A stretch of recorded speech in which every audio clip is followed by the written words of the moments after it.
Hello everyone, कैसे हैं आप सभी लोग। आशा है कि आप बहुत अच्छे होंगे। आज है 12 फरवरी और 12 फरवरी साल 2025 के हरियाणा करंट अफेयर। इस पर्टिकुलर वीडियो में हम पढ़ने वाले हैं। आप सभी को राधे राधे। आइए प्यारे बच्चों, हम लोग सेशन की कर लेते हैं शुरुआत। और आपको कल जो सवाल दिया था उसका ठीक जवाब क्या होगा कि एनजीटी यानी कि नेशनल ग्रीन ट्रिब्यूनल के द्वारा गठित एक संयुक्त समिति ने पाया है कि किस नदी का जल नहाने के लिए अनुपयुक्त है, मतलब नहाने योग्य नहीं है। तो वो नदी है घग्गर, क्योंकि यहाँ पे बहुत सारा जो एक्चुअली पॉल्यूशन है वो फिलहाल के लिए हो चला है। इसको नाली के नाम से भी जाना करते हैं। हरियाणा की वैसे एक बहुत ही प्रसिद्ध मौसमी नदी के रूप में जाना करते हैं इसको। ये नदी निकलती कहाँ से है?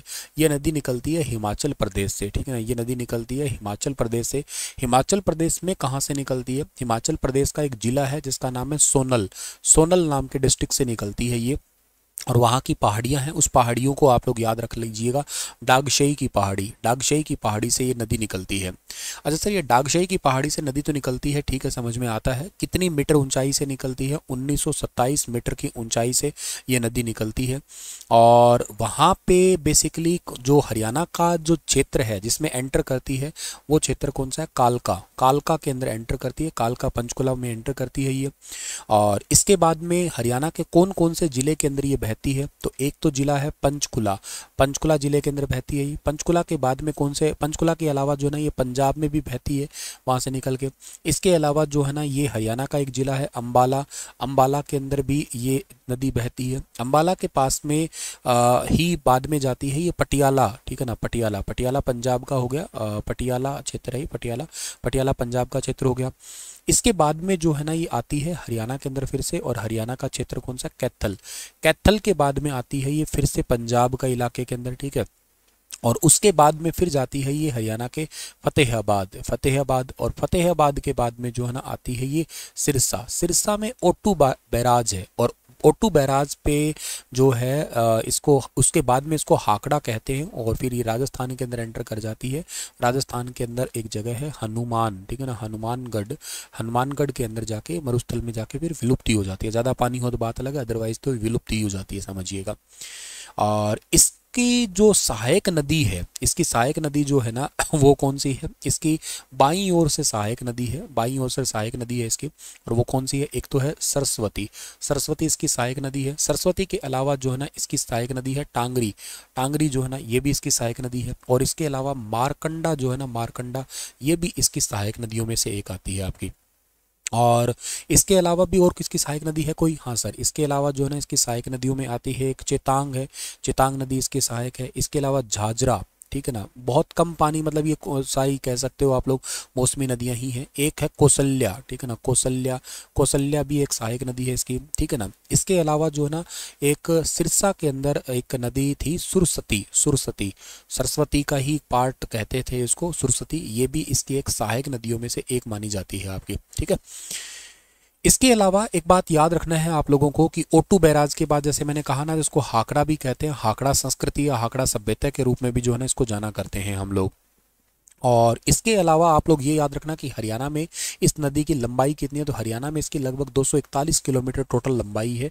तो कई बार क्वेश्चन ये भी पूछ लेते हैं, कई बार ये क्वेश्चन पूछते हैं कि हरियाणा में कौशल्या बांध जो है ना, कौशल्या बांध वो कौन सी नदी पे है? तो कौशल्या बांध है वो भी घग्गर नदी के ऊपर ही बना हुआ है आपका। इसके अलावा आपको और क्या याद रखना है? और आपको ये याद रखना है कि ये नदी जो है ना इसको नाली भी कहा करते हैं, नाली, नाली के नाम से जाना करते हैं। नीली या नाली, इसके बनाए गए जो मैदान है ना उसको नीली या नाली के नाम से भी जानते हैं। तो ऐसे कई सारे क्वेश्चन आपको याद रहने चाहिए घग्गर से। हरियाणा पंजाब का दुख भी कहते हैं, ये भी याद कर सकते हो आप, हरियाणा और पंजाब, क्योंकि ऐसे समय बाढ़ आ जाती है इस करके इन दोनों राज्यों का दुख भी कहते हैं इसको।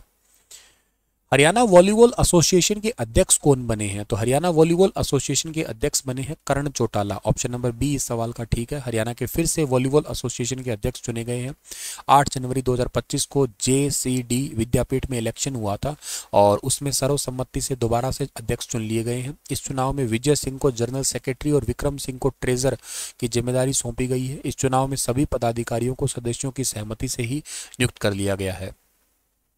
इसके अलावा आता है कि किस जिले में हरियाणा के पहले ग्राफ्टिंग सेंटर का शुभारंभ किया गया है? हरियाणा का कौन सा जिला है जिसके अंदर पहला ग्राफ्टिंग सेंटर है इसका शुभारंभ हुआ है? तो ग्राफ्टिंग सेंटर का हरियाणा के अंदर जो पहली बार शुभारंभ हुआ है ये हुआ है हिसार जिले के अंदर हुआ है, याद रखना आप लोग।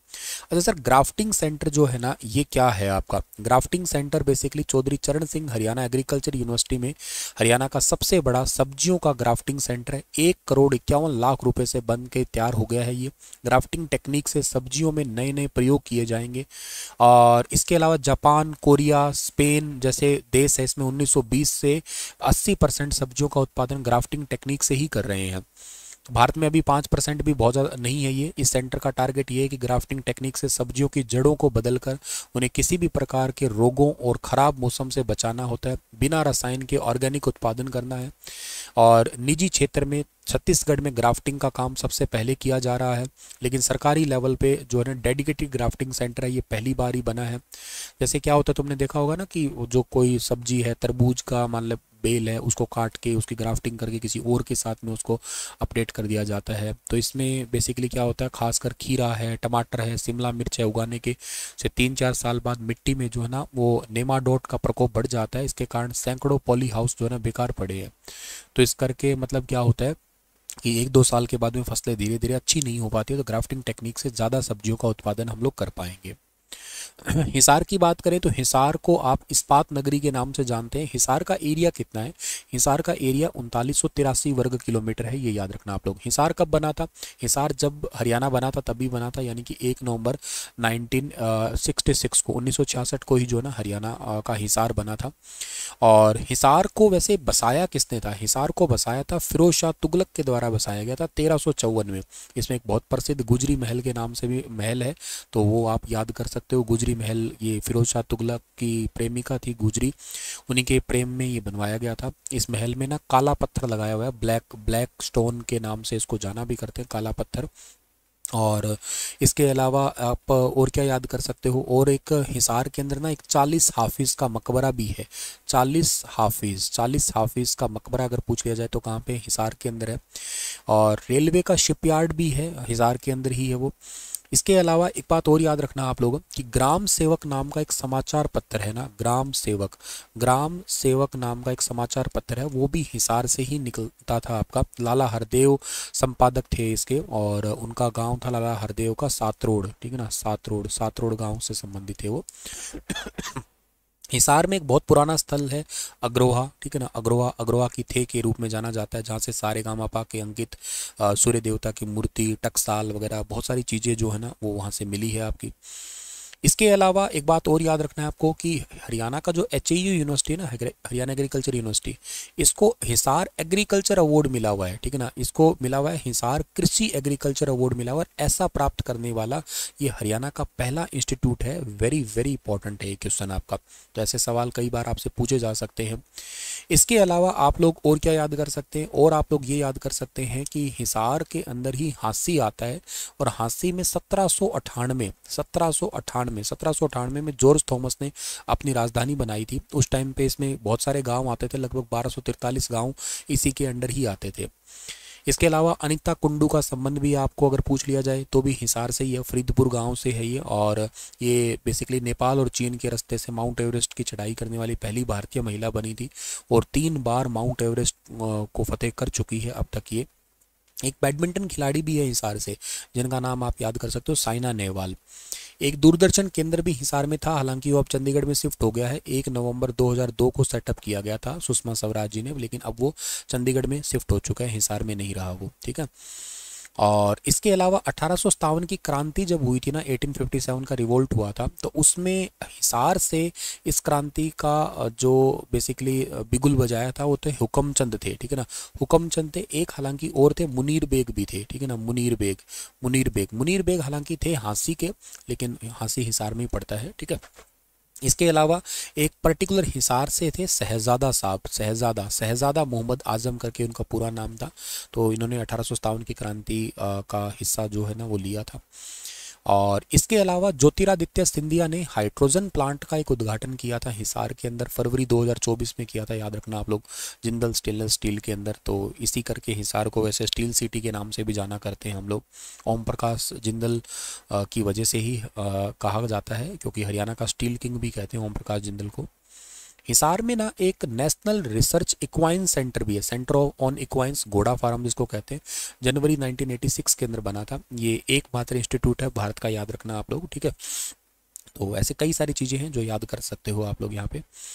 चलिए आगे बढ़ते हैं। अगला सवाल आपका है कि हरियाणा को किस साल तक प्रदूषण मुक्त प्रदेश करने का टारगेट रखा है। 2030 तक रखा है हरियाणा को प्रदूषण मुक्त करने का टारगेट। किस हरियाणवी खिलाड़ी ने ओडिशा में आयोजित नेशनल आर्चरी गेम्स में गोल्ड जीता है। तो ये जीता है शिवानी चोपड़ा ने, शिवानी चोपड़ा ने जीता है। ये मुर्ताजपुर गांव की बेटी है और इन्होंने अभी रिसेंटली जो है वो आर्चरी के अंदर ये मेडल प्राप्त किया है ये, ठीक है। अगला है कि हाल ही में अमेरिका के पूर्व राष्ट्रपति जिम्मी कार्टर का निधन हो गया, उनके नाम पर हरियाणा के किस गांव का नाम रखा गया। तो ये कार्टरपुरी। अमेरिका के 39वें राष्ट्रपति थे जिम्मी कार्टर, 100 साल की उम्र में निधन हो गया, लंबे समय से बीमार थे। ये भारत के अंदर तीसरे राष्ट्रपति थे, मतलब ये यात्रा करने वाले।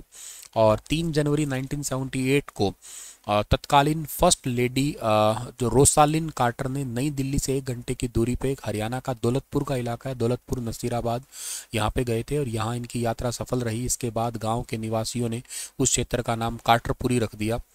और राष्ट्रपति कार्टर को 2002 में नोबेल शांति पुरस्कार भी मिला था। इस गांव में काफ़ी जश्न था उस टाइम पे।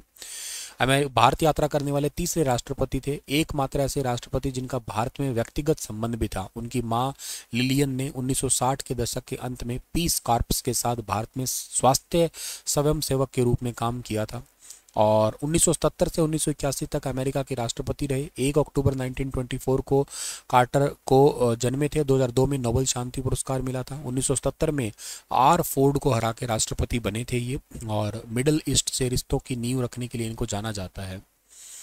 चलिए अभी तो वैसे अभी वाले राष्ट्रपति भी न्यूज़ में है, डोनाल्ड ट्रंप, उनके नाम से भी ट्रंप गाँव है एक, वो नूह के अंदर है। चलिए आज का सेशन इतना ही। आपके लिए सवाल है कि केंद्रीय बजट 2025-26 में बढ़ी हुई किसान क्रेडिट केसीसी सीमा क्या है, बताइए इसके बारे में विस्तार से। कल फिर हाजिर होता हूँ लेटेस्ट अपडेट के साथ में, तब तक के लिए अपना ख्याल रखना। आप सभी को राधे राधे।